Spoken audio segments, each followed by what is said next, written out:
Welcome back again to my channel. Today we're gonna make corn bread. We're gonna do it in muffin, and we're gonna do it in like a little small loaf. Okay, let's start it, shall we? So first we're gonna need bread flour, 2 pound 4 ounces bread flour, sugar, 1 pound 8 ounces of sugar and salt, and 1.5 ounce of salt, baking powder, 3 ounces of baking powder, and cornmeal for 14 ounce of cornmeal, and egg, 14 eggs each, and basically oil, 1 pound of oil, water, 1 pound of water, vanilla extract, 1 tablespoon, and milk, 3 ounces. So here is the recipe, and we're gonna walk you all the way through it. So first you're gonna need to dump all your mixing flour, baking powder, all of that, etc. Everything you're gonna mix in one. Just dump everything in a bowl and just mix it with a paddle. Very easy and simple recipe. It's not hard at all. And you can bake this in a loaf, or you can bake it in a sheet pan, whatever is your choice. It's very easy. So after you mix it, you just basically spread it on like a little sheet or so, and you use a rubber spatula or whatever you have. You know, it's easy for you. You can just spread it out.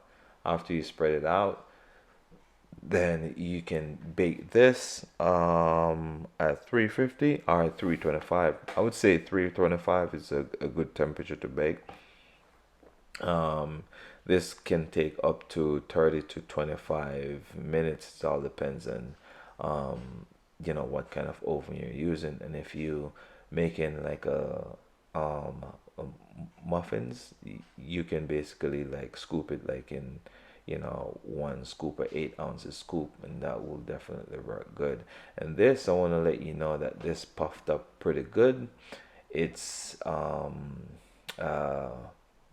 very you can use this recipe also and make like croutons and those kind of stuff. So it's a all around recipe. It's a Southwest cornbread. You can add like cheddar cheese to this, and you can add several different things you can add to this recipe. This recipe is a really good recipe.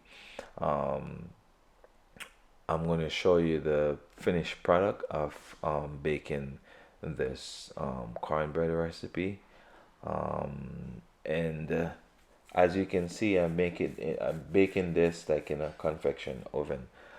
So I use a spatula, spread it out, and even if you want to put this like mixture like in a refrigerator and let it sit, it will definitely work good. And that also, and that's the final stage and of the muffins. And as you can see, bake it 350, but I think 350 will be good, I would say, for a home bake baking process. And that's is finishing. Once you push your hand onto on top of it and it bunks back, that means it's finished. And more likely these gonna take a little bit more longer because it's in like a clustered cups. I want to say thank you for watching. I really appreciate it. Please like and share and subscribe, and thank you. See you in the next one. All right, peace.